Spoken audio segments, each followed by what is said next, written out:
Hi guys, and welcome back from Carly at the Herbothecary. Really good to see you guys again. If you're new to the channel or like the videos, please show your support by hitting like and subscribe down below. Let us know that you've enjoyed it, found something useful, and you'll get notifications whenever we do any new videos.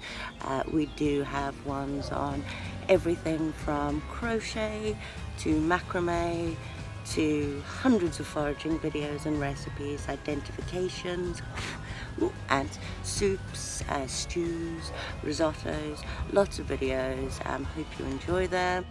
Here at the Herbothecary, not only do we love raiding nature's pantry and eating that or making it into creams or into tinctures and salves and soaps and stuff like that, we also thoroughly enjoy growing as much as we can at home.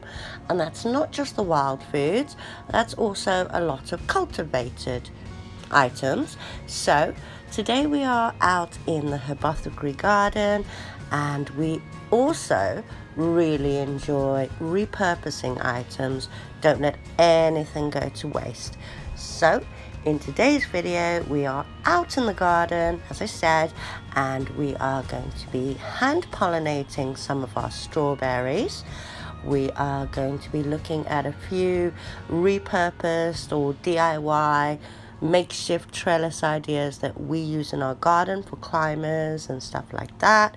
And we will also be planting up, also repurposing some bits, but planting up some of the amazing heirloom pea seeds that I managed to get my hands on. And these are called ambrosia, like the food of the Greek gods. So I am so excited. I'll probably let these all dry out so that I can have more seeds, because I only got about 15 in this pack. And even the youngest herbothecarist is helping me by adding some much needed moisture to our compost bin area. What would a mummy do without her little helpers? Oh, bless him. He has no idea why he's doing it, but he enjoys doing it. So on to the pollinating of the strawberries. Now, we do have a lot of bees at the moment. Well, not that many, but they seem to prefer the flowers and they're not really going near my fruit. So we are going to hand pollinate these, and I've got a small paintbrush. Now what we need to do, because strawberries are hermaphrodites, they have both male and female parts. The male parts are these long bits on the outside, not surprising, and the female bit is the bit right in the center. So what we need to do is gently brush the pollen off the male bits onto the female bit. So this is exactly what the buzzy bees would be doing. They'd be getting in there, they'd begin their bum on the male bit, turning around, going to another bit, and getting it on the female bit. So we're just going to go around each of these flowers, and we're going to give them a hand, because my kids go through so many strawberries, and these are the, I think they call them June bearing. So these are the early fruiting. I do have some ever-bearing ones in the front garden, but these I'd like a earlier harvest because my kids go through so much fruit. So this is one that's already been pollinated, as you can see, but the fruit hasn't started to form yet, and you can see the male bits on the outside have actually gone quite dark and the petals have fallen off. That's how you know that it has been pollinated. This is one in the front garden that I did about 3 days ago, and as you can see, the little strawberries are already starting to form. I don't want my entire crop to come to fruition at the same time, or we'll have a glut of strawberries and then no strawberries whatsoever. And they do like to pick them as they come along.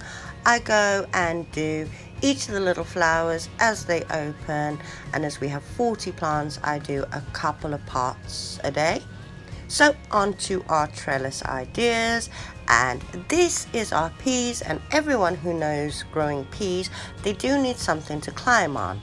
So I planted these ones on the heated bed as they overwintered, and to keep rather than putting a frame in, I just popped these drawing pins into the wood. Hello, there's my little helper coming to say hello.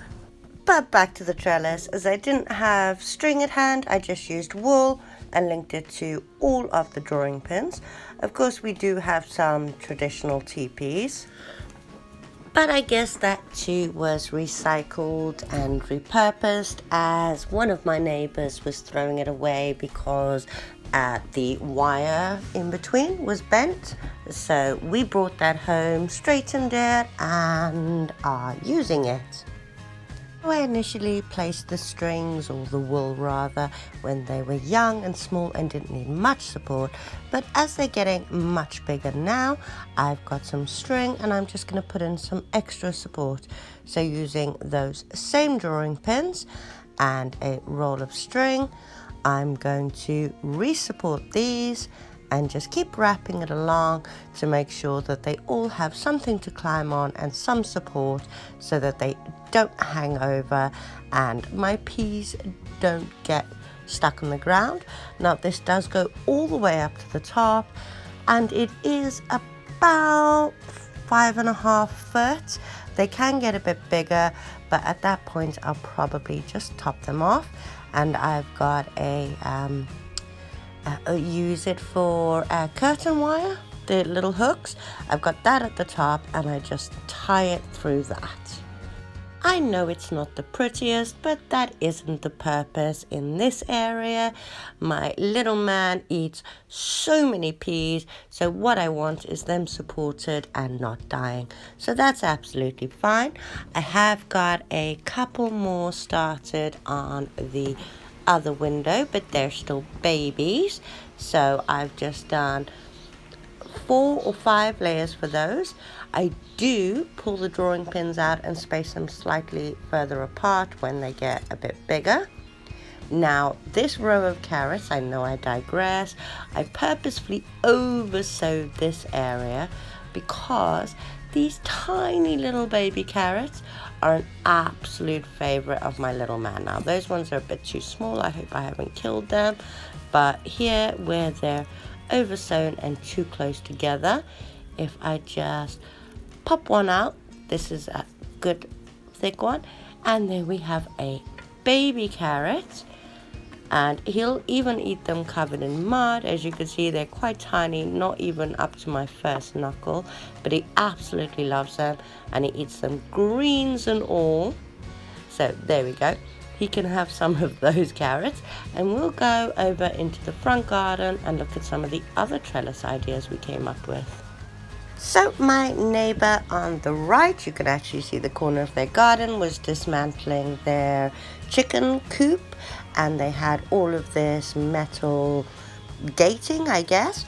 So we made a loop out of this, or an arch, and I grow my peas up that because it's often shaded out by that giant eucalyptus tree. The door to the chicken coop still had the wooden frame attached, and my husband bolted this to the wall for me next to the window, and I like to grow my vining berries up that.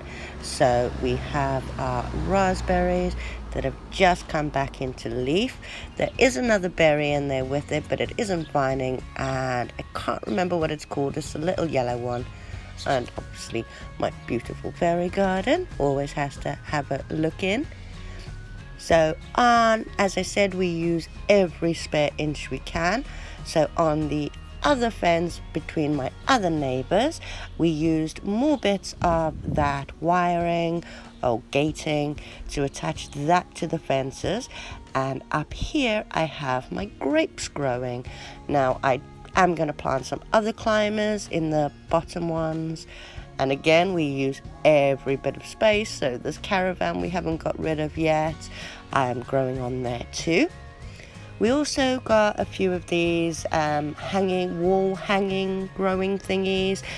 This one I have to refill, And these are the bed base to one of my neighbor's beds that she was getting rid of. So with those, I've just bolted them up against the caravan. And I'll be using these as supports for my climbers, like my melons, my cucumbers, my loofah. I'm going to try to fit them all in as close as possible.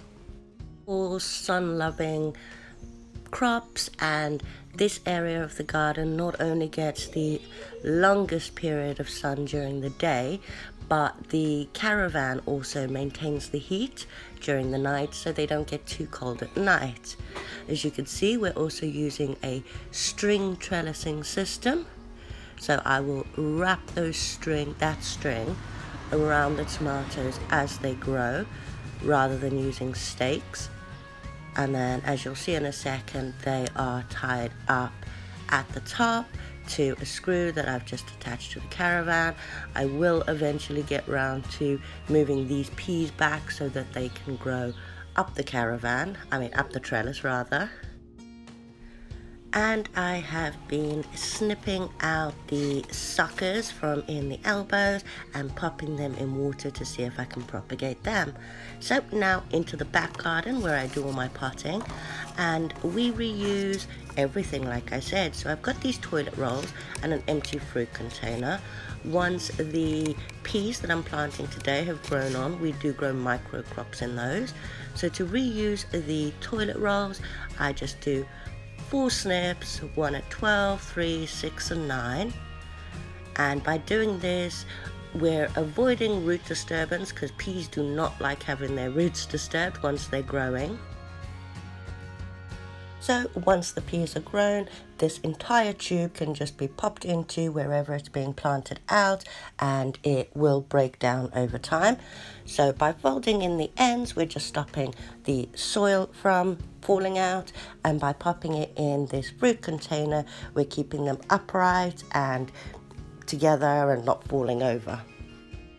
I am so excited to be growing these heirloom organic ambrosia peas this year, but as I only got about 15 in the pack, I am going to let a lot of them dry on the plants, and then I will save them for next year so I can continue growing them. Now I'm just going to fill these up with, I'm just using a regular peat-free seed starting potting mix, leaving about a centimetre at the top. And to avoid the mistake that I make almost every year, I will only be burying these twice as deep as the seed is high. So I'm going to pop 2 seeds in each of the containers. Now peas, I find, don't mind being close together, so normally I'd start 3, but as I don't have many and I do want to succession sow these, I'm going to pop 2 in each, about a centimetre deep, and then I'm just going to cover almost to the top of the toilet roll and then water them in and pop them back into the conservatory, and hopefully I'll get some good germination on these, because like I said, I am so excited to grow them this year. I've always wanted to grow an heirloom pea. We have grown heirloom tomatoes and cucumbers and other things in the past. Unfortunately, I wasn't able to source any of those seeds this year, and I'd used them all in previous seasons. But I did manage to get the ambrosia peas, so I'm so excited, and in the next video hopefully they will have grown and possibly be out in the garden. So make sure they're all nice and covered. Oh, I've got a chunky bit there, I really should have sieved this. I had a little bit of time left over before the big kids get back, and as the little one is well and truly distracted playing with his bubbles, so I thought I'd show you another method of hand pollination that I use for my Peruvian wax chili and my tomatoes, and that's simply to grab the electric toothbrush and just behind or on the green bit, just give them a little vibration to help the pollen drop.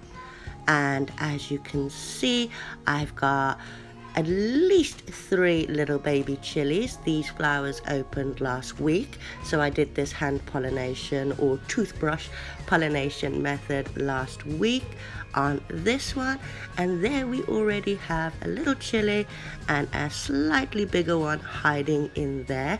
Now these do actually get huge, about 3 inches long at least. And as I was making my tea, I noticed this onion that has well and truly sprouted. So I am going to see if I can separate this off, or separate these off, and see if I can get them to sprout some new roots, and then I can pop them in a planter. I have had success with this method in the past when I couldn't get onion seeds or onion sets.